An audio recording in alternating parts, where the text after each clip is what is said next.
of fuel and finances for the world, while India successfully navigated its fuel and finances for the world, while India, the country showed the way forward its fuel and built consensus on solutions while India, the country showed the way forward the recently announced consensus Middle East, Europe, while India, the country showed the way forward an economic game changer for India and others. In the words of Honorable Prime Minister, the corridor, and I quote, will become the basis of world trade for hundreds of years to come, and history will remember that this corridor was initiated on Indian soil, unquote. Vision for Vikasit Bharat. Our vision for Vikasit Bharat is that of prosperous Bharat in harmony with nature, with modern infrastructure, and providing opportunities for all citizens and all regions to reach their potential. With confidence arising from strong and exemplary track record of performance and progress, earning Sabka Vishwas, the next 5 years will be years of unprecedented development and golden moments to realize the dream of developed India by 2047.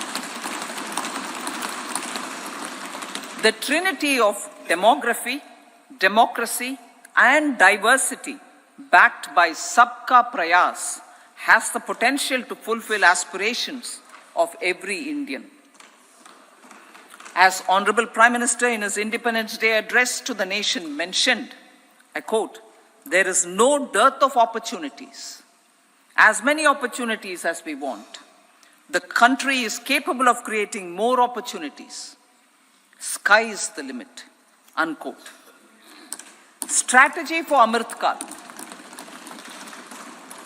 Our government will adopt economic policies that foster and sustain growth, facilitate inclusive and sustainable development, improve productivity, create opportunities for all, help them enhance their capabilities, and contribute to generation of resources to power investments and fulfill aspirations. Guided by the principle, reform, perform, and transform, the government will take up next generation reforms and build consensus with the states and stakeholders for effective implementation. It is an important policy priority for our government to ensure timely and adequate finances, relevant technologies, and appropriate training for the micro, small, and medium enterprises, MSMEs, to grow and also compete globally. Orienting the regulatory environment to facilitate their growth will be an important element of this policy mix. Aligning with the Panchamrit goals, our government will facilitate sustaining high and more resource-efficient economic growth. This will work towards energy security in terms of availability, accessibility, and affordability. For meeting the investment needs, our government will prepare the financial sector in terms of size, capacity, skills, and regulatory framework. Aspirational Districts Program. Our government stands ready to assist the states in faster development of aspirational districts and blocks, including generation of ample economic opportunities. Development of the East. Our government will pay utmost attention to make the eastern region and its people a powerful driver of India's growth.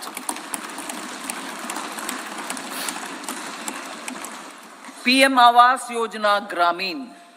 Despite the challenges due to COVID, implementation of PM Awas Yojana Gramin continued, and we are close to achieving the target of 3 crore houses. 2 crore more houses will be taken up in the next 5 years to meet the requirement arising from increase in the number of families. Rooftop solarization and Muft Bijli. Through rooftop solarization, 1 crore households will be enabled to obtain up to 300 units free electricity every month. This scheme follows the resolve of Honorable Prime Minister on the historic day of consecration of Sri Ram Mandir in Ayodhya. Following benefits are expected. Savings up to 15 to 18,000 rupees annually for households from free solar electricity and selling the surplus to the distribution companies. Charging of electric vehicles. Entrepreneurship opportunities for a large number of vendors for supply and installation. Employment opportunities for the youth with technical skills in manufacturing, installation, and maintenance. Housing for middle class. Our government will launch a scheme to help deserving sections of the middle class, and I quote from Honorable Prime Minister's words, living in rented houses or slums or chawls and unauthorized colonies, unquote, to buy or build their own houses.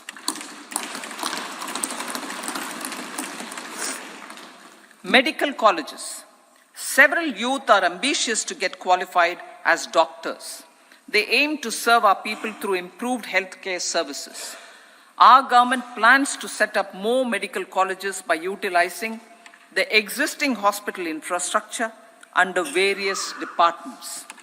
A committee for this purpose will be set up to examine the issues and make relevant recommendations. Cervical cancer vaccination. Our government will encourage vaccination for girls in the age group of 9 to 14 years for prevention of cervical cancer. Maternal and child health care. Various schemes for maternal and child care will be brought under one comprehensive program for synergy in implementation. Upgradation of Anganwadi centers under Saksham Anganwadi and Poshan 2.0 will be expedited for improved nutrition delivery, early childhood care and development. The newly designed U-Win platform for managing immunization and intensified efforts of Mission Indradhanush will be rolled out expeditiously throughout the country. Ayushman Bharat. Healthcare cover under Ayushman Bharat scheme will be extended to all ASHA workers, to all Anganwadi workers and helpers. Agriculture and food processing. The efforts of value addition in agriculture sector and boosting farmers' incomes will be stepped up. Pradhan Mantri Kisan Sampada Yojana has benefited 38 lakh farmers and generated 10 lakh employment. Pradhan Mantri Formalization of Micro Food Processing Enterprises Yojana has assisted 2.4 lakh SHGs and 60,000 individuals with credit linkages. Other schemes are complementing the efforts for reducing post-harvest losses and improving productivity and incomes. For ensuring faster growth of the sector, our government will further promote private and public investment in post-harvest activities, including aggregation, modern storage, efficient supply chains, primary and secondary processing and marketing and branding. Nano DAP. After the successful adoption of nano urea, application of nano DAP on various crops will be expanded in all agroclimatic zones. Atmanirbhar Oil Seeds Abhiyan. Building on the initiative announced in 2022, a strategy will be formulated to achieve Atmanirbharta for oil seeds such as mustard, groundnut, sesame, soya bean, and sunflower. This will cover research for high-yielding varieties, widespread adoption of modern farming techniques, market linkages, procurement, value addition, and crop insurance. Dairy development. A comprehensive program for supporting dairy farmers will be formulated. Efforts are already on to control foot and mouth disease. India is the world's largest milk producer with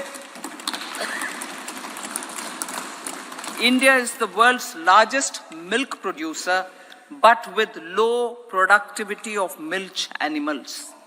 The program will be built on the success of existing schemes such as Rashtriya Gokul Mission, National Livestock Mission, and infrastructure development funds for dairy processing and animal husbandry. Matsya Sampada. It was our government which set up a separate department for fisheries, realizing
crore rupees will be established with 50-year interest-free loan provided. The corpus will provide long-term financing or refinancing with long tenors and low and or nil. I repeat that sentence. The corpus will provide long-term financing or refinancing with long tenors and low or nil interest rates.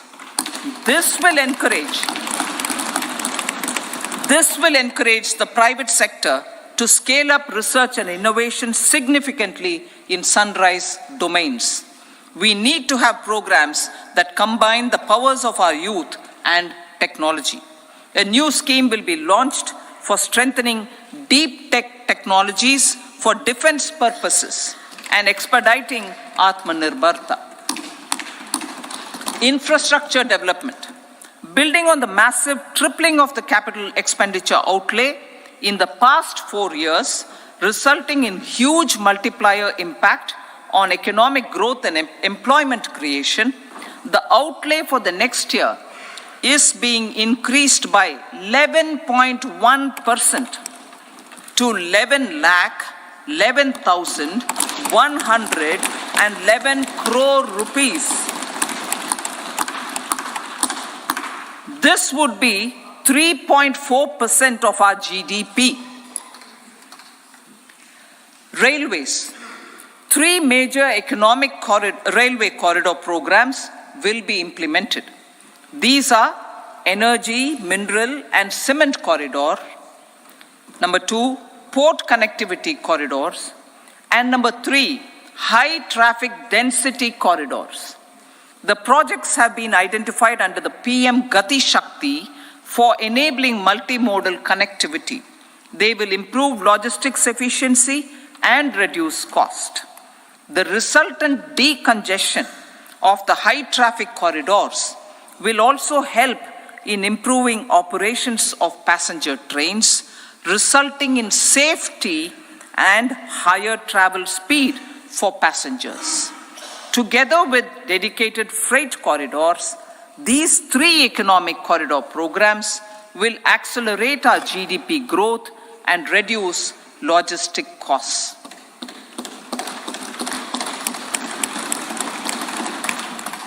40,000 normal rail bogies will be converted to Vande Bharat standards to enhance safety, convenience, and comfort of passengers. Aviation sector. The aviation sector has been galvanized in the past 10 years. Number of airports have doubled to 149. Rollout of air connectivity to Tier 2 and Tier 3 cities under Udan scheme has been widespread. 517 new routes are carrying 1.3 crore passengers. Indian carriers have proactively placed orders for over 1,000 new aircrafts. Expansion of existing airports and development of new airports will continue expeditiously. Metro and Namo Bharat. We have a fast expanding middle class and rapid urbanization is taking place. Metro rail and Namo Bharat can be the catalyst for the required urban transformation. Expansion of these systems will be supported in large cities, focusing on transit-oriented development. Green energy. Towards meeting our commitment for net zero by 2070, the following measures will be taken. Viability gap funding will be provided for harnessing offshore wind energy potential for initial capacity of 1 gigawatt. Coal gasification and liquefaction capacity of 100 metric tons will be set up by 2030. This will also help in reducing imports of natural gas, methanol, and ammonia. phased mandatory blending of compressed biogas in compressed natural gas for transport and piped natural gas for domestic purposes will be mandated. Financial assistance will be provided for procurement of biomass aggregation machinery to support collection. Electric vehicle ecosystem. Our government will expand this and strengthen the e-vehicle ecosystem by supporting manufacturing and charging infrastructure. Greater adoption of e-buses for public transport networks will be encouraged through payment security mechanism. Biomanufacturing and biofoundry. For promoting green growth, a new scheme of biomanufacturing and biofoundry will be launched. This will provide environment-friendly alternatives such as biodegradable polymers, bioplastics, biopharmaceuticals, and bioagri-inputs. This scheme will also help in transforming today's consumptive manufacturing paradigm to the one based on regenerative principles. Blue Economy 2.0. For promoting climate resilient activities for Blue Economy 2.0, a scheme for restoration and adaptation measures and coastal aquaculture and mariculture with integrated and multi-sectoral approach will be launched. Comprehensive development of tourist centers. The success of organizing G20 meetings in 60 places presented diversity of India to global audience. Our economic strength has made the country an attractive destination for business and conference tourism. Our middle class also now aspires to travel and explore. Tourism, including spiritual tourism, has tremendous opportunities for local entrepreneurship. States will be encouraged to take up comprehensive development of iconic tourist centers, branding and marketing them at global scale. A framework for rating of the centers based on quality of facilities and services will be established. Long-term interest-free loans will be provided to states for financing such development on matching basis. To address the emerging fervor for domestic tourism, Honorable Speaker, sir, projects for port connectivity, tourism infrastructure, and amenities will be taken up on our islands, including Lakshadweep. This will help in generating employment also. Promoting investments. The FDI inflow during 2014 to 23 was $596 billion, marking a golden era. That is twice the inflow during 2005 to 14. For encouraging sustained foreign investment, we are negotiating bilateral investment treaties with our foreign partners in the spirit of First Develop India. FDI is First Develop India. Reforms in the states for Vikasit Bharat. Many growth and development enabling reforms are needed in the states for realizing the vision of Vikasit Bharat. A provision of 75,000 crore rupees as 50-year interest-free loan is proposed this year to support those milestone-linked reforms by the state governments. Societal changes. The government will form a high-powered committee for an extensive consideration of the challenges arising from fast population growth and demographic changes. The committee will be mandated to make recommendations for addressing these challenges comprehensively in relation to the goal of Vikasit Bharat. Amrit Kal as Kartavya Kal. Our government stands committed to strengthening and expanding the economy with high growth and to create conditions for people to realize their aspirations. Honorable Prime Minister, in his Independence Day address to the nation in the 75th year of our Republic, said, and I quote, "We commit ourselves to national development with new inspirations, new consciousness, new resolutions as the country opens up immense possibilities and opportunities. It is our Kartavya Kal." Unquote. Every challenge of the pre-2014 era was overcome through our economic management and our governance. These have placed the country on a resolute path of sustained high growth. This has been possible through right policies, true intentions, and appropriate decisions.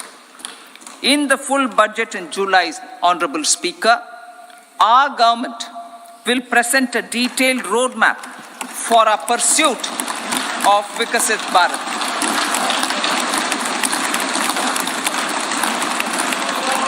Revised estimates of 2023-24. The revised estimate of the total receipts other than borrowings is 27.56 lakh crores of rupees, of which the tax receipts are 23.24 lakh crore rupees. The revised estimate of total expenditure is 44.90 lakh crore rupees. The revenue receipts at 30.03 lakh crore rupees are expected to be higher than the budget estimate, reflecting strong growth momentum and formalization in the economy. The revised estimate of the fiscal deficit is 5.8% of GDP, improving on the budget estimate, notwithstanding moderation in the nominal growth estimates. Budget estimates for 2024-25.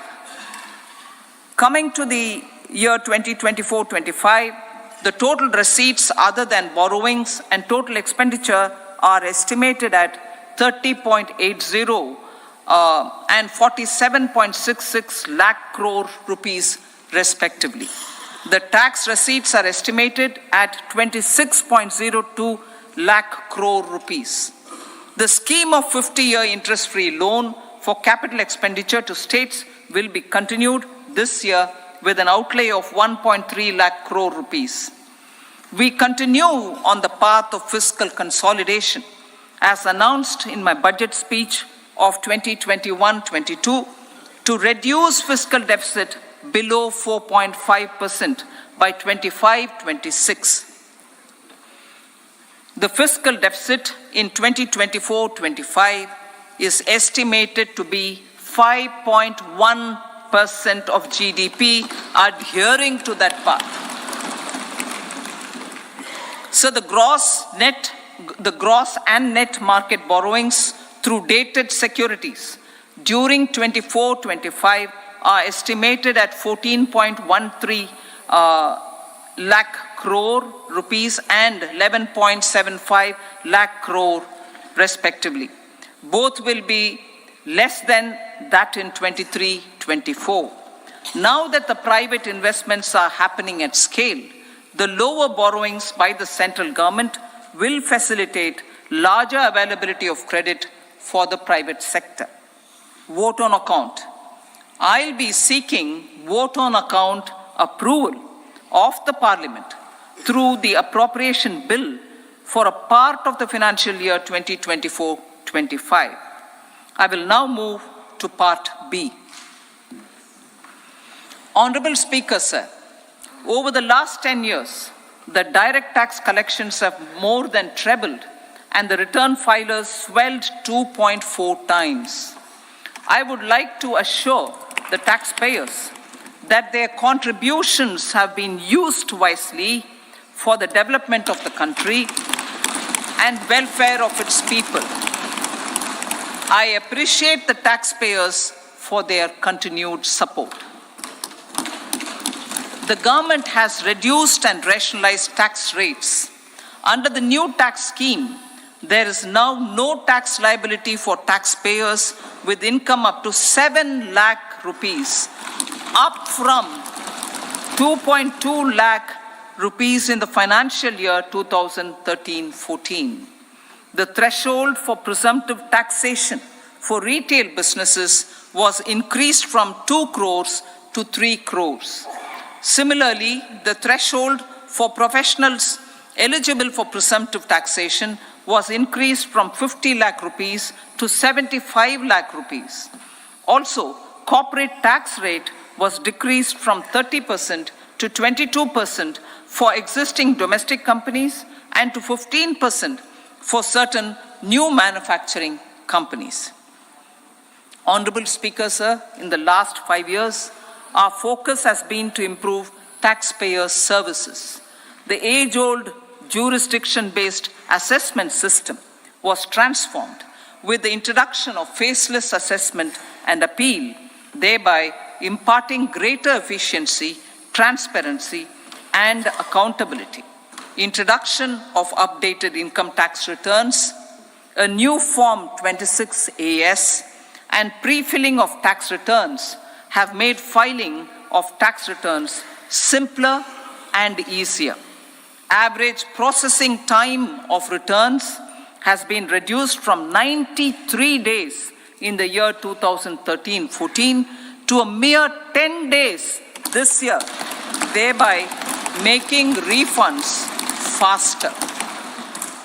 Indirect taxation. By unifying the highly fragmented indirect tax regime in India, the GST has reduced the compliance burden on trade and industry. The industry has acknowledged the benefits of GST. According to a recent survey conducted by a leading consulting firm, 94% of industry leaders view the transition to GST as largely positive. According to 80% of the respondents, it has led to supply chain optimization, as elimination of tax arbitrage and octroi has resulted in disbanding of checkposts at the state and city boundaries. At the same time, tax base of GST more than doubled, and the average monthly gross GST collection has almost doubled to 1.66 lakh crores this year. States too have benefited.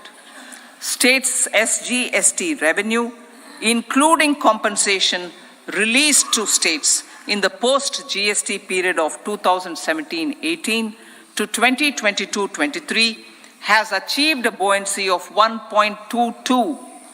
In contrast, the tax buoyancy of state revenues from subsumed taxes in the pre-GST 4-year period of 2012-13 to 2015-16 was a mere 0.72. The biggest beneficiaries are consumers, as reduction in logistic cost and taxes have brought down prices of most goods and services. We have taken a number of steps in customs to facilitate international trade.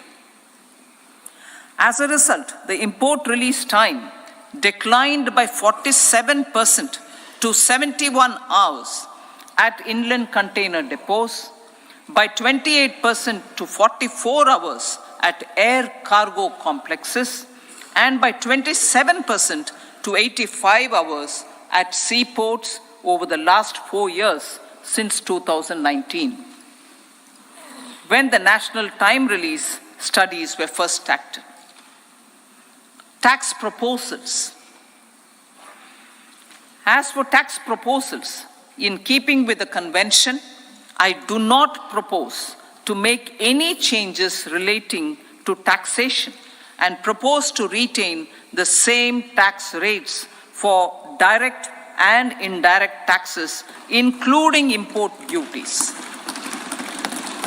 However, certain tax benefits to startups and investments made by sovereign wealth or pension funds, as also tax exemption on certain income of some IFSC units, are expiring on 31/3/2024. To provide continuity in taxation, I propose to extend the date to 31/3/2025. Moreover, in line with our government's vision to improve ease of living and ease of doing business, I wish to make an announcement to improve taxpayer services. There are a large number of petty, non-verified, non-reconciled or disputed direct tax demands, many of them dating as far back as 1962, which continue to remain on the books, causing anxiety to honest taxpayers and hindering refunds of subsequent years. Honorable Speaker, sir, I propose to withdraw such outstanding direct tax demands up to 25,000 rupees pertaining to the period up to financial year 2009-10 and up to 10,000 rupees for financial years 2010-11 to 2014-15. This is expected to benefit about 1 crore taxpayers. 1 crore taxpayers would benefit out of this. Economy then and now. In 2014, when our government assumed the reins, the responsibility to mend the economy step by step and to put the governance systems in order was enormous. The need of the hour was to give hope to the people, to attract investments, and to build support for the much needed reforms. The government did that successfully, following our strong belief of nation first. The crisis of those years has been overcome, and the economy has been put firmly on a high, sustainable growth path with all-round development. It is now appropriate to look at where we were then. I repeat, it is now appropriate to look at where we were then till 2014 and where we are now, only for the purpose of drawing lessons from the mismanagement of those years. The government will lay a white paper on table of the House.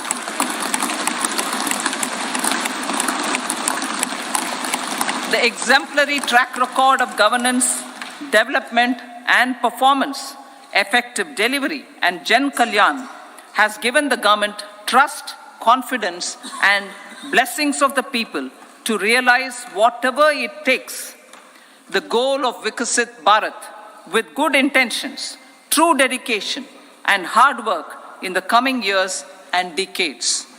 With this, Honorable Speaker, I commend the interim budget to this august House. Jai Hind.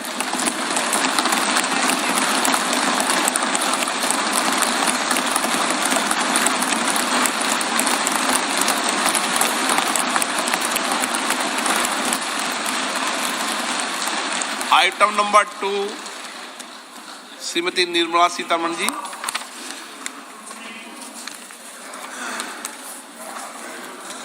So, with your permission, I rise to lay on the table the following statements.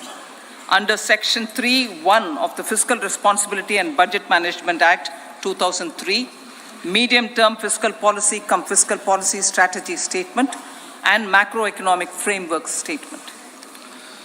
Item number 3, Srimati Nirmala Sitharaman ji.